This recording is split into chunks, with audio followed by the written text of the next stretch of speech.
I just want to start off by saying that, to make this story easier to understand, I'm going to use a lot of dialogue. Obviously, this wasn't recorded, so these aren't the exact words of anyone involved in this experience. I'm just trying to tell it as best as possible, and I think that it'll benefit me and you if I use a lot of quotes. Just keep in mind, most of it is not direct. This will be a long one, so let's get into it.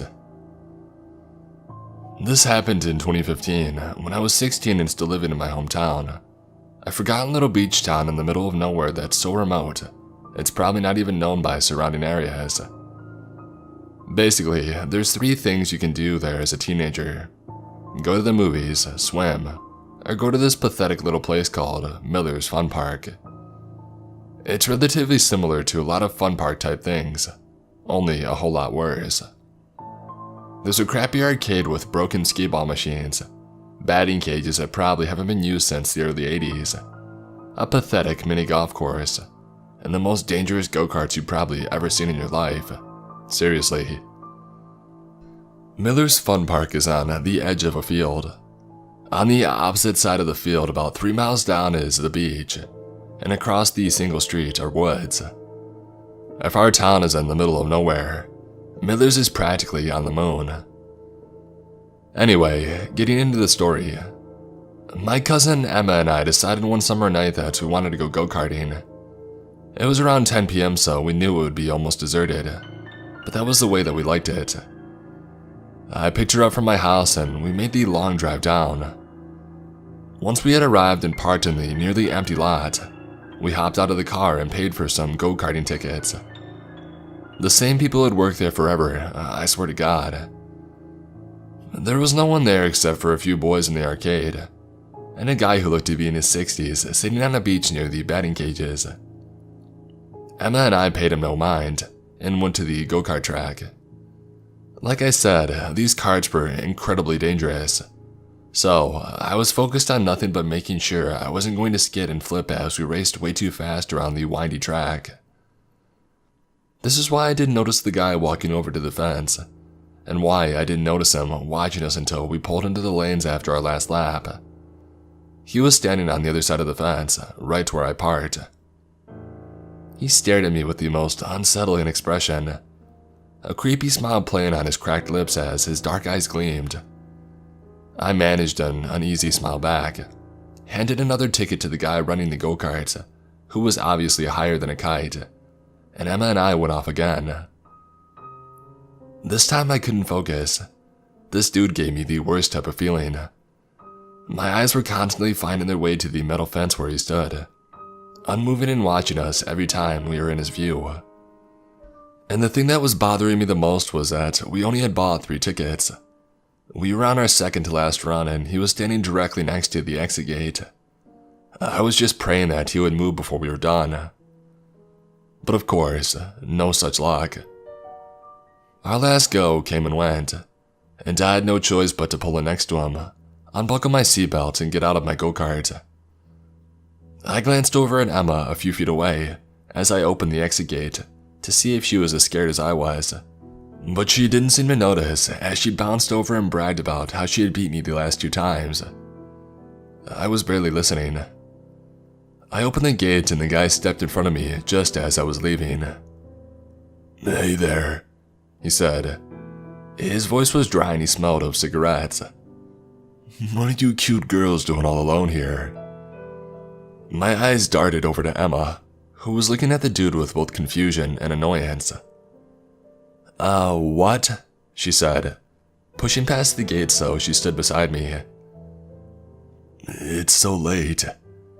His tone was as hungry as his eyes, and he reminded me of a snake. "Do your parents know that you're out?" "Yes," I answered quickly. "They're waiting for us actually. We need to get going." This was a lie and it probably sounded like it from my tone, but I tried to push past him anyway. It didn't work. He grabbed my shoulder to keep me in front of him. "Nonsense. I saw you girls pull up alone." My heart dropped in my stomach. He had? "Are you heading out? Why don't I walk you to your car?" He starts inching towards me, and I look to Emma for help. With one swift motion, she pulled me halfway behind her and started sizing the guy up. This was pretty dumb as we were both small, and though she is a few inches taller than me, neither of us are anywhere near his size. This guy clears a 6'2" easy, but she doesn't seem to care. "Actually, we're just headed to the arcade," she says harshly. "Her boyfriend is going to meet us here." I did have a boyfriend at the time, but he wasn't coming. He wasn't even in town. I knew she knew this. The guy's face immediately changes. His smile disappeared, and he was now glaring down at me with a look of annoyance in his eyes. I felt myself start to cower. "Boyfriend," he says roughly. Emma didn't give me time to say anything. She grabbed my arm and tugged me behind her into the arcade. The boys from before had already left, and the usual girl who worked in there was nowhere to be found. But still, it felt safer than outside. We ran to the back and we hid by the claw machine. "What the hell do we do? I left my phone in the car," I whisper shouted. There was no way I was going out there alone, and that pothead go-kart guy had already disappeared into the small ticket shack. "I don't have mine either. I left it charging," she said, face-palming.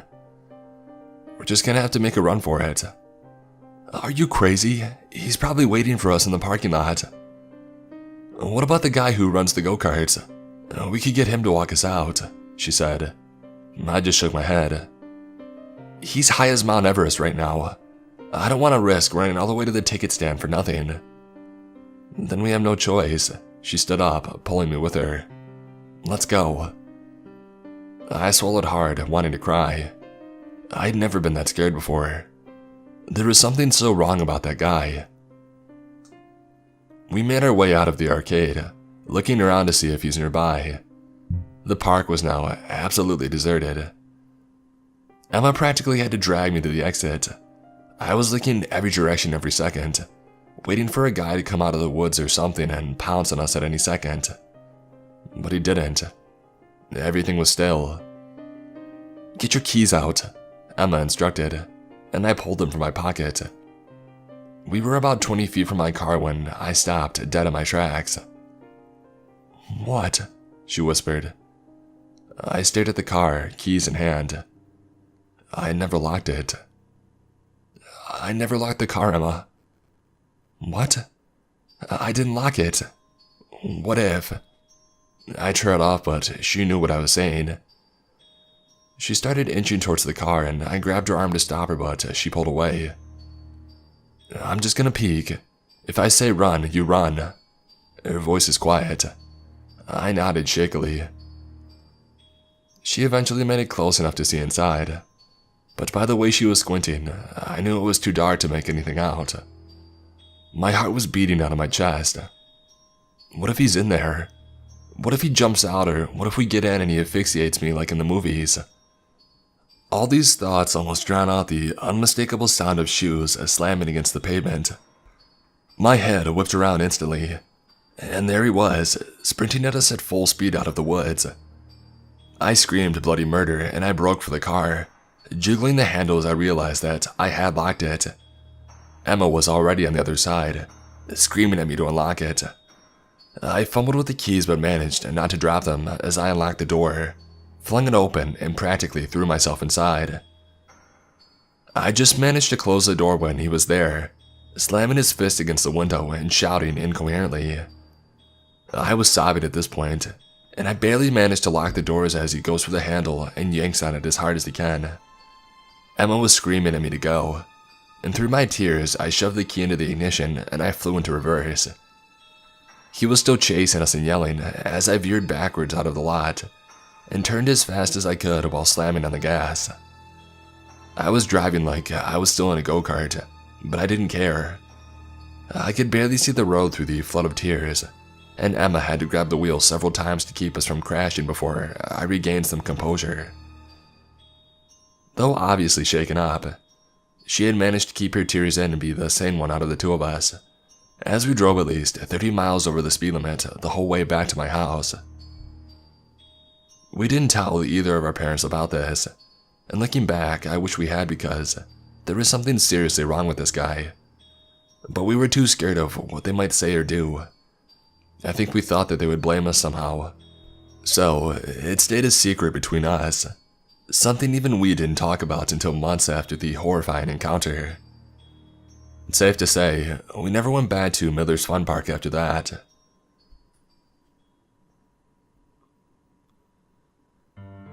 I'm quarantined with my mom. We're both avoiding going out when possible because we're both compromised, so we just take short trips for any errands we need to complete in order to not go stir crazy. Today, she needed to get gas and we needed a few groceries, so we both went. We saw my cousin at the gas station, and after I went to one of the pumps, I said hello while my mom went to pay for her gas. After she paid, I started pumping the gas and we all stood there chatting for a moment.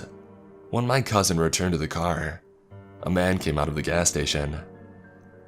He was balding, unkempt, a patchy short beard and old glasses, the kind you see in high school photos from the 80s.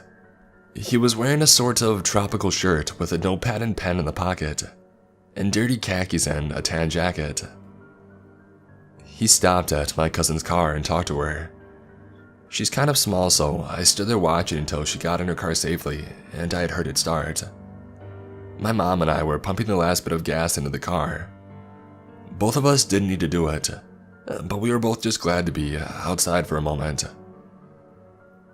The guy walked to us while she was finishing up and said, "Are you having fun?" We just kind of glanced at each other and my mom said, "Uh-huh," and squatted me to make me go to the side of the car. I didn't go. I didn't want to until she was in the car herself. The guy then turned to me and said, "Are you having fun with your granddaughter?" As if he were trying to make a joke, but his facial expression never changed. I just kind of gave him a blank stare and said, "That's my mom." I squeezed between him and the bumper and moved to my side of the car. He followed closely and said, "I just came here from Michigan. I've been here for 10 years. I got in and I held onto my door. He stared at where I was holding the door and then at my face again. I was giving him that blank stare and said, "That's nice."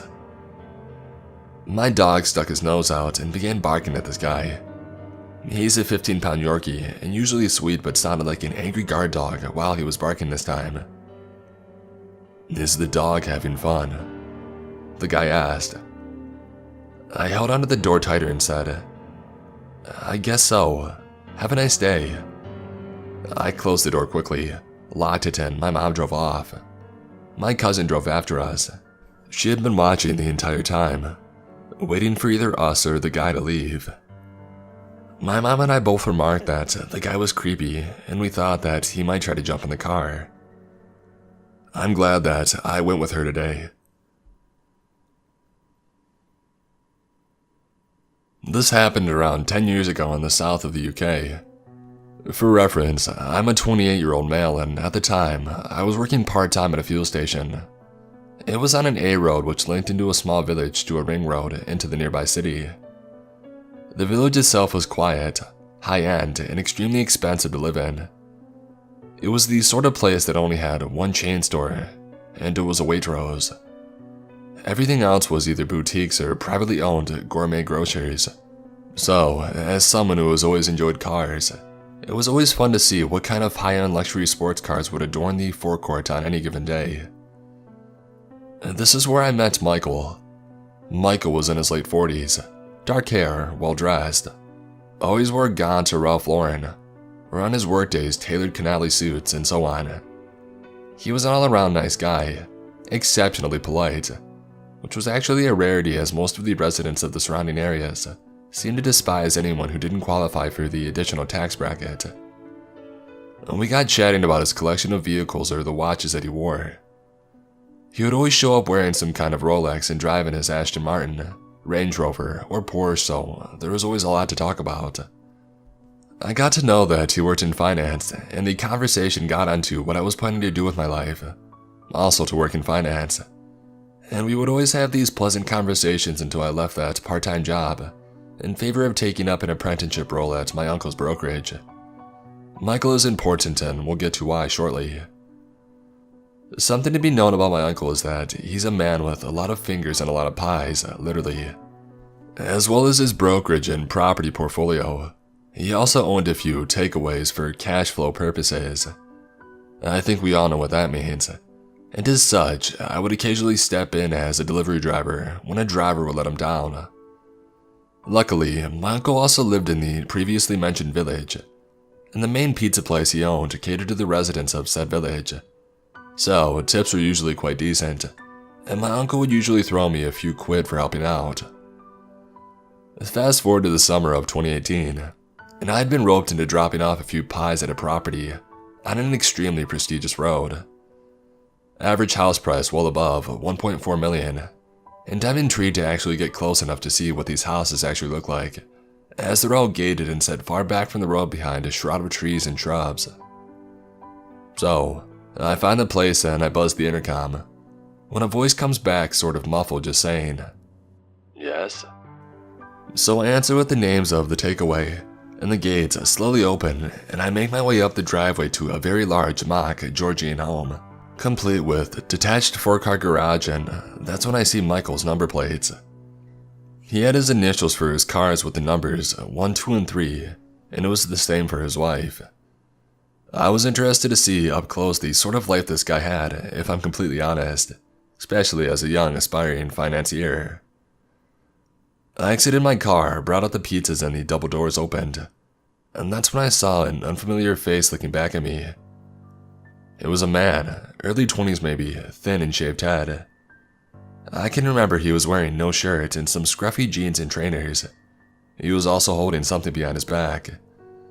"Hey, bring the pizzas through to the kitchen." I can remember his voice being hoarse and barely audible, and with an accent I'd never heard before. Nervously, I said nothing and just looked at him, which made him visibly angry.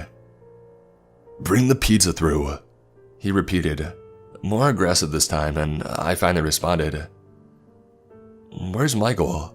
This is Michael's place, right?" And it is completely true that in situations like this, your mouth goes completely dry and to always follow your gut.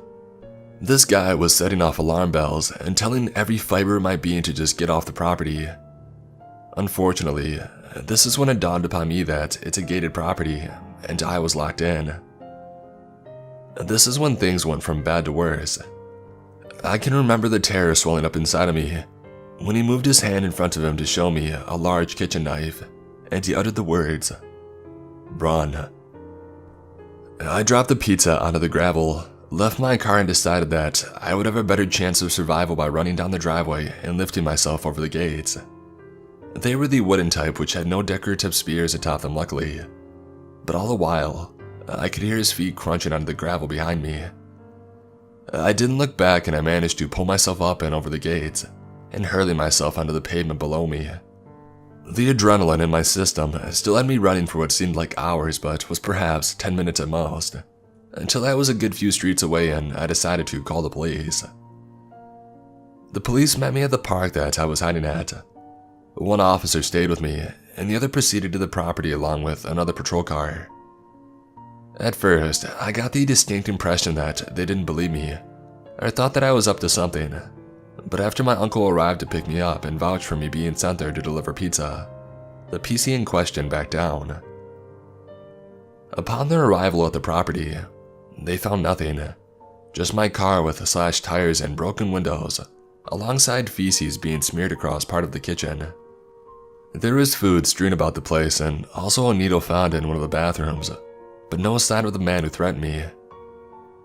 Michael and his family at the time were visiting family in Australia, I later found out. I never did go back for another shift at the pizza place, and although I understand this may not be the most crazy or horrifying encounter, it's something that's always stuck with me.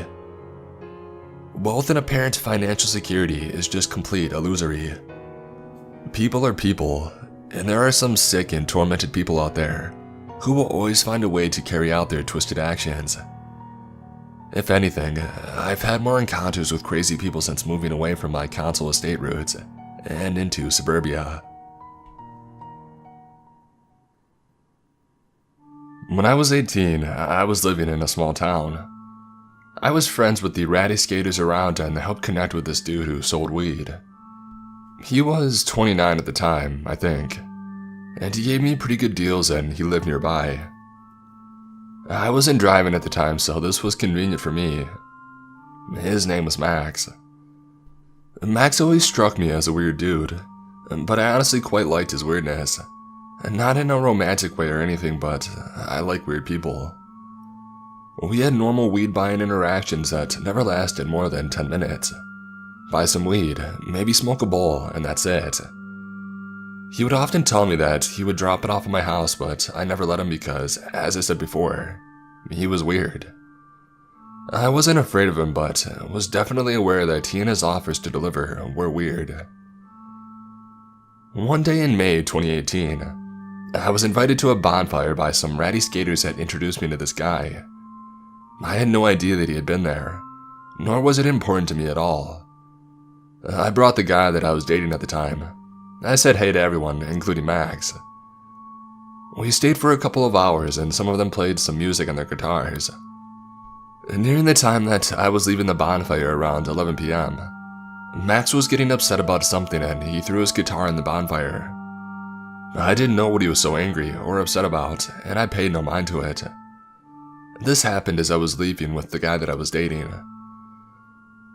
I went to bed and I woke up to paragraphs on paragraphs of crazy text from Max, ranging from 1 a.m. to 5 a.m. Like a constant stream of text, stating things such as, "You know how much I loved you. You're cruel." He would go back and forth between saying, "I would give you the world if you let me," and "You really do deserve him though." He said really scary things like, "You are a predator and should be snubbed out. Just wait, winky face." And, "You are stuck. I will either love you or hate you to the fullest extent my powers behold. Right now, I pay the worst death on you and your freaking boyfriend." And to top it all off, he said, "Losing you is like losing a mother to me." And he told me to tell him I never loved him and that I wouldn't hear from him again if I did. So that's what I did. I said, "I never loved you. Don't message me again." And I left it at that. I didn't get a response, nor did I care to get one. Max had never expressed any romantic interest, asked me out or anything. This was all out of nowhere and he was 11 years older than me. I was barely 18. That night, he cut his long hair off and posted photos and naked on Facebook, curled up in the fetal position talking about being a statue of shame. It's as if he had had a breakdown. But I had no intention of causing that, and I didn't think I would even offend anyone by bringing the guy that I was seeing. Everybody else seemed to like the guy that I brought. About a week later, Max texted me pretty late at night and asked if I had seen the flowers that he spread along my sidewalk, saying that he stole every flower in the vicinity of my neighborhood that night. I asked how he knew where I lived, and said that I hadn't seen the flowers, so he must have had the wrong house. I also told him that he shouldn't do that, as I never felt anything for him, and so on. He told me that he had heard that I lived on the same block as another one of these skater guys that we were both friends with, and he wasn't wrong. The skater guy that I lived by was on the other side of the block, and I never walked that way, so I never saw the flowers. I blocked his number and I didn't hear from him again for weeks. Weeks later, I woke up after a rough night, and there were loads of flowers on the sidewalk right outside my house, along with a little bouquet at the top of my walkway. I was pissed. I wasn't scared yet, and stupidly, I unblocked his number and texted him asking why the hell there were flowers outside of my house. This confirmed that this indeed was where I lived. I still to this day feel so stupid for texting him and making it known that after weeks he had found my house. He responded saying, "Sounds nice. 'Twas me." I bitched him out basically, and I blocked his number again. About a week later, I was out of town and my roommate texted me a photo of a heart with a peace sign inside of it and my name written under it, drawn in chalk outside our house. When I got back into town, I went to the courthouse and began a process of getting a stalking order against him. When I left the courthouse, I went to Max's work and told him that he needed to stop this behavior and that he was stalking me. He looked me in the eyes with no facial expression and said, "If you don't leave, I'm calling the cops." I got angry and said loudly, "Call the cops. I was just talking to them about you." And I left his work in a rage. Soon after this, I began driving my car again. I once drove by him and he noticed that it was me. The next day, I woke up to my car covered in flowers. I presented my case to the judge and she put the stalking order in place. He was served with it by police officers, and I thought that was that, and he wouldn't be bothering me again. I was wrong. After the stalking order was served, he made several other chalk messages on my sidewalk, left random gifts for me like chalk, and beheaded my little pony heads on beer bottles. I always brought these things to the police station, but they said that I needed to catch him doing it, take a photo or get a security camera. So I got security cameras and I really hoped that I would catch him. It turned out that my camera was stupid, and I couldn't just watch the videos it took but had to skip through second by hand. It was an impossible task. I was terrified of leaving my house at night at this point. I never had my curtains open anymore, and I was so frustrated that my livelihood was being taken away from me. Ultimately, I unblocked his number in hopes that he would text me directly violating the stalking order, and after a few days, it worked. He sent me a weird text saying something like, "Forgive me. We are charming, this is harming. Let us try again." By now, it's September 2019, and he finally goes to jail. He's facing up to a year and has to stay there until our court date. I finally start calming down. I'm able to go outside at night, even if it's just to get in my car. I let myself have my curtains open sometimes. I'm starting to feel alive again. Right when I start feeling secure in my small town life again, someone posted bail, and he was released after only 3 months in jail, and I went back to living in fear. We still had court dates coming up, and I was optimistic that he would serve more time for ruining my life for so long. His lawyer kept pushing the court date back to gather evidence, and after about 6 months of pushing it back, the state decided that he wouldn't do anything more and they closed the case basically. I had moved out of town 3 hours away at this point, so he didn't actually have an option to continue this behavior. Living in this new place, I feel safe. I can walk at night. I don't have to have my curtains closed all the time. It's been over a year since they decided to close the case. About a month ago, he began responding to my friends' Instagram stories, friends that live here in this new town, telling them how fond he is of me and so on. I've always had him blocked, but my Instagram isn't private, so he must have found him that way. I have since changed my account to private and he hasn't messaged any more friends of mine. I refuse to be fearful now, the way that I was then. He will never find where I live or where I work now. However, my life is forever changed after this experience. I will always be more aware of people and the weird energy. I will always close my curtains early in the evening and make sure all the windows and doors are locked. I will always live a little bit in fear.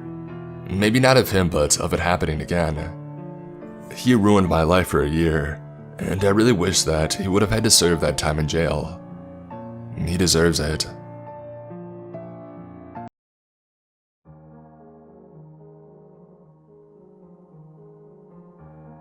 So I live in an apartment complex right next to a 7-Eleven. Literally a 2-minute walk from my door. So, since all this quarantine lockdown mess, I've been staying up later than usual till maybe 2 or 3 in the morning most nights. So last night, a little bit after 12, I had a taste for some chips and decided that I would go across the street to 7-Eleven, which I go to regularly. So I make my way over, and on my way in, I had to pass this man who was browsing on the Redbox kiosk. I don't think much of it. I go inside, get some snacks, pay, and then head out of the door. As I'm coming out, the Redbox man is literally staring dead at me with these scarily bright, light blue eyes.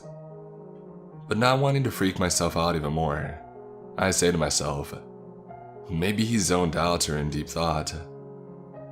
I wander into La La Land myself, sometimes so by thinking that. I was trying to make myself more comfortable having to walk past this strange man. So I'm headed back into my apartment complex, which on this side of the street has a creaky gate door.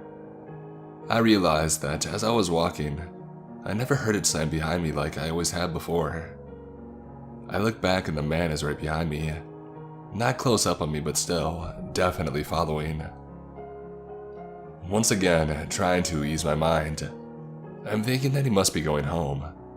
But I also noticed that he didn't have any disc in his hand, for as much as he was at the kiosk the whole time I was in the store, taking my sweet, indecisive time. So not wanting to come off as scared, I keep my same pace. But I probably should have sprinted because, man, forget being nice.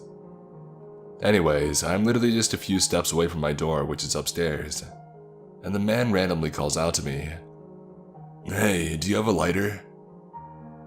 Out of instinct, I turned my head to the fact I knew someone was speaking to me and responded, "No, I don't, sorry."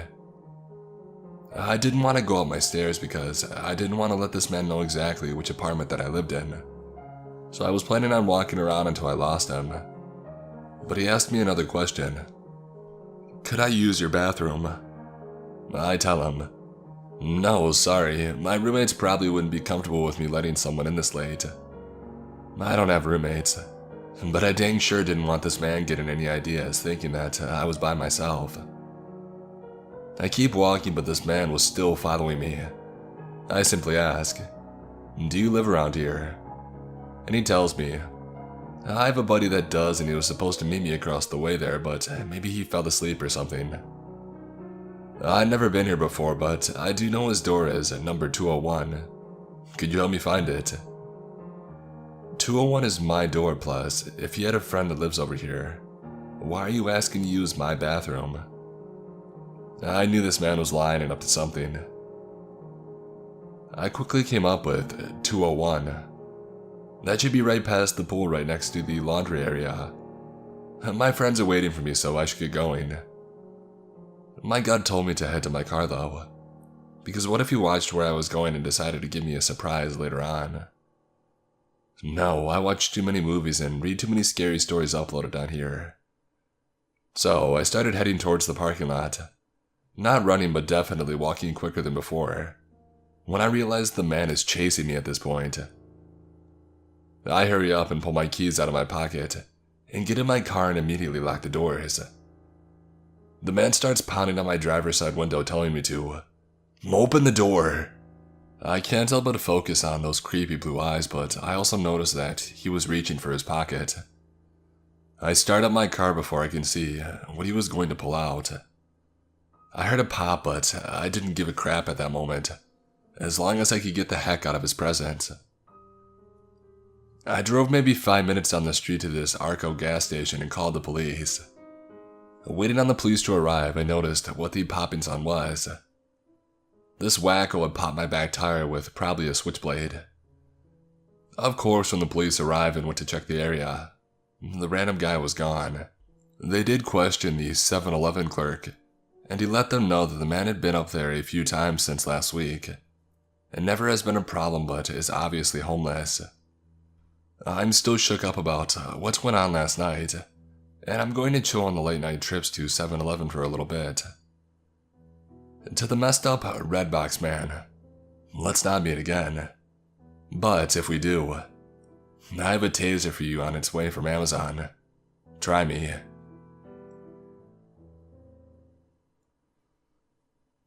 It was probably only after my close call that my mind really started to run away with what could have happened were it not for my dog. I'm a 26-year-old female. I live with my fiance and my 2 cats and my dog, Rowan. Our house is literally less than a minute away from a huge farmer's field that is frequented by many dog walkers at all times of the day. Me and my significant other often take turns walking Rowan around the field throughout the day. It was only around 7:30 p.m. and it was still really bright and sunny. Rowan was letting me know that it was time to go for a walk, so while my partner was tinkering in the garage, I grabbed his leash and headed to the field. Let me quickly tell you about Rowan. He's a 2-year-old Rottweiler who is very loving and playful, if a little daft, but he wouldn't hurt a fly. There's not a bad bone in his body. He is also extremely well trained, and we made sure to put the effort in as he's a big dog breed with a bad rep, so we wanted to make a point of not feeding stereotypes. I'm very much of the opinion of there's no bad dogs, just bad owners. Unfortunately, we've had some run-ins with some not so good dog owners, so Rowan gets a little nervous when he meets new dogs and people, but we're working on it. Anyway, back to the story. We're walking around the farmer's field. Rowan is off sniffing and peeing on every blade of grass in sight. I always keep an eye out for other walkers anyway due to Rowan being a little nervous, and I clocked a guy on his own walking down the path towards me fairly far away. At first I thought nothing of it, as plenty of people walk this route without dogs. We were just kind of getting into lockdown in the UK though. As the guy got closer, I noticed he was in a full tracksuit with the hood up, which was odd because it was like 23 degrees, so shorts and t-shirt weather. He then took a small path off the field leading through some bushes. It was a public-made shortcut rather than an official public footpath, but it was well enough used, so I kept walking, thinking nothing of it. At about 15 meters away from the path he took, Rowan shot back to my side immediately, dropping the mouthful of dirt he had been pretending not to eat. He's not the brightest. I petted him and noticed that he was standing super alert, staring at the path entrance. When I looked up, I caught a glimpse of the man peeking around the edge of the bushes that had concealed the entrance. I stopped dead on my tracks and Rowan's fur was stood on end as he positioned himself in front of me. It took me a second to realize that this man had been watching and waiting in the bushes for me to approach. My current route would have meant that I would be walking right by the path's opening. My stomach dropped as I realized we were the only ones around on that field. I had this weird moment where I was almost trying to convince myself that I was overreacting, but then the guy whistled. Not a wolf whistle, but as if to try and get my dog to come to him. Rowan was having none of that though, and I definitely took it as my cue to trust my stranger danger instincts. I immediately turned and sped walked back the way that we came, while simultaneously pulling my phone out and dialing my partner's number. I ended up having to clip on Rowan's lead to get him to walk with me, and he was not taking his eyes away from the path. He was even growling a little, which was so out of character and put me on edge even more. I glanced back and the man had edged slightly out of the bushes, watching me walk away. My partner answered the phone after a few rings. I was only halfway through stammering out the story and he was already sprinting up to the field to meet me, telling me to stay on the phone but keep an eye on the man. The man in the tracksuit now fully came out of the bushes and just stood staring at me, walking away. I dared a quick look away from him towards the entrance to the field, to see my fiancée jogging towards me. He was relieved that I was okay, but was also immediately pointing and shouting, "Is that him?" Clearly furious at what this man might have had in mind, had Rowan not picked up on him hiding in the bushes. I eventually convinced my fiancé not to confront him, as he was still stood staring, almost taunting us. You never know what people might be capable of or have concealed. We came off the field and took Rowan on a different walk, which he was more than happy about. I've never been so proud of Rowan for stepping up and protecting me. Safe to say, he got plenty of treats and fussing when we got home. So, creepy man in the bushes, let's not meet.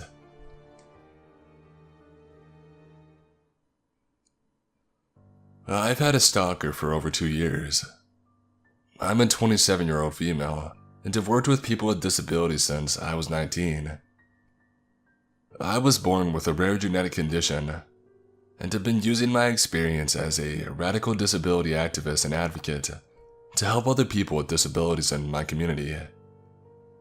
During my time working in the disability community, I have been sexually harassed and assaulted several times by both men and women, When I first started working with the organization, I was working with my best friend's older brother, her older sister, and several of her aunts, uncles, and cousins. So in the beginning, I always felt safe. Like people would do anything to keep the creeps away from me. They would have. However, after several years, all my close friends slowly started leaving. Flash forward to a couple of years ago, when most of my closest friends were all gone, leaving me one of the most experienced and senior staff members, including all of the management and the board of directors. I've had a lot of bad experiences in these past 2 years, with the stuff stated above, but the worst part has been the lack of support from management. So, within the last few years, a client that we'll call Leonard, a male in his 50s, started to chat with me at community events. We often have parties or events that we invite the entire community to. From the very first moment that I met Leonard, I experienced chills creeping up and down my spine.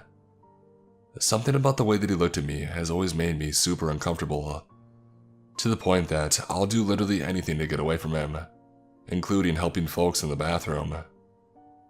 He's a really short white guy with shocking white hair and these clear blue eyes that are just empty.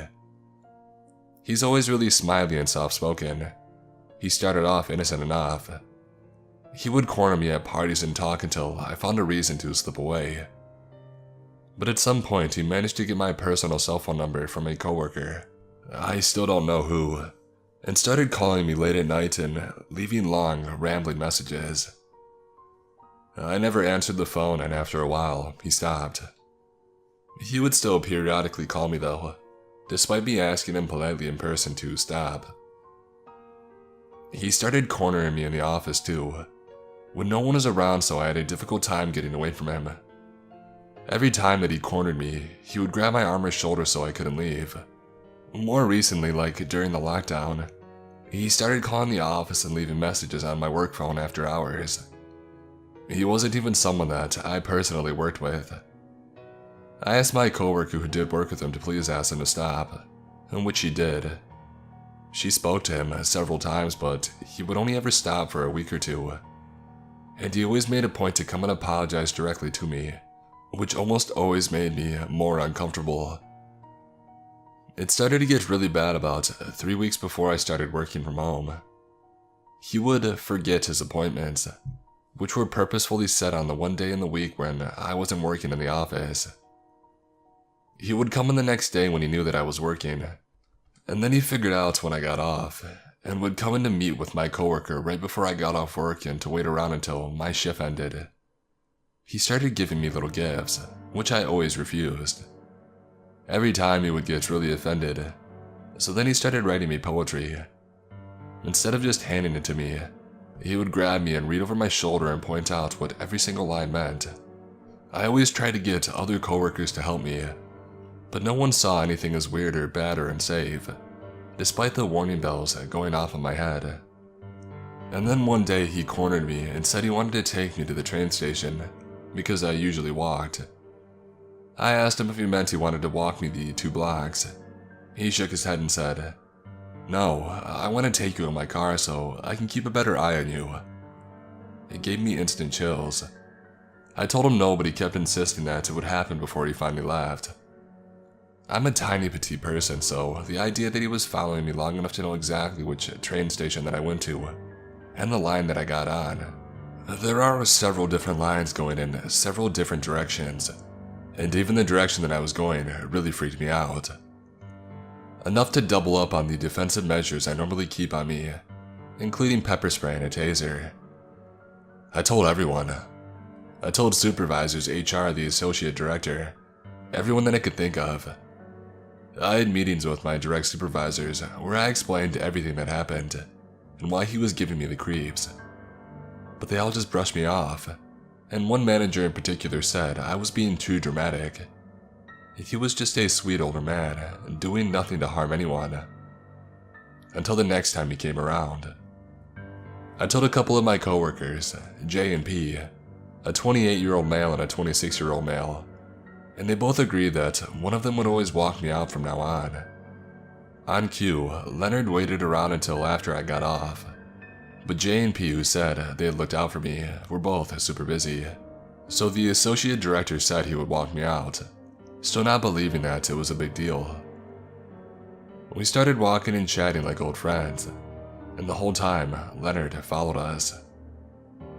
The associate director had to literally yell at him to finally get Leonard to leave. Right then, he finally realized how serious the situation was getting. The next day, one of the managers, who was super rude and dismissive about the whole situation, pulled me into her office and profusely apologized. After, Leonard was yelled at and went back to the office. The manager had a conversation with him that really creeped her out on my behalf. Apparently he was saying things like, "My relationship with me is ours and has nothing to do with the organization. You have no right to tell me how to behave around me. She likes me and likes what I'm doing. I'm not making her uncomfortable. She needs me to watch out for her." That same day, the entire management team apologized for not taking immediate action. Especially since this is not the first time stuff like this has happened to me. I just asked that from now on, I have absolutely no contact with him. I reiterated several times that I absolutely do not want an apology. I want nothing.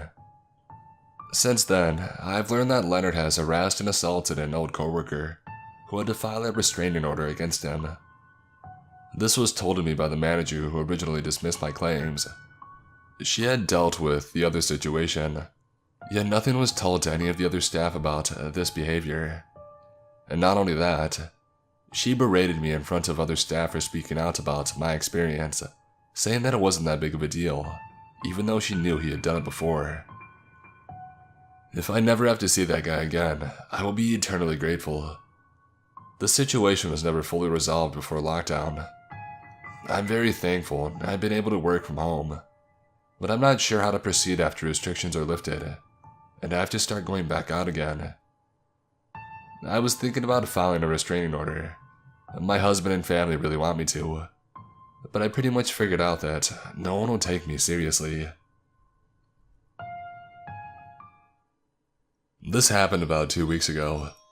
I was walking my dog on the normal route. Normally, I would be at 6th form studying my A-levels. However, as we all know, schools are closed. Due to the lockdown, the streets were very quiet. I was about 20 minutes from home when I clocked 2 men in a beaten-up blue van, driving past, staring and leering at me. Nothing too worrying, this happens a lot. However, I soon did start to worry. Obviously, the van is going to be going at a faster pace than me walking. So the van would drive, pause, wait for me to catch up and then drive a little bit ahead. Pause, wait for me to catch up, and it would keep repeating this. I thought perhaps they were looking for an address, but they seemed focused on me and my journey, and nobody was getting out of the van to do deliveries. I know the van that does the deliveries in this area, and this was not that van. I crossed the road so I was on the opposite side of the van in case they tried to grab me. I had a gut instinct they wanted to keep me within their sights while they worked up the courage and waited for the right opportunity to get me. While the van had gotten a few meters ahead, as they were waiting for me, and it was at an angle to their wing mirrors, they wouldn't see me, I ducked behind some hedges. Normally, I would have phoned my parents by this point. However, both of them are key workers and would not be able to leave their work.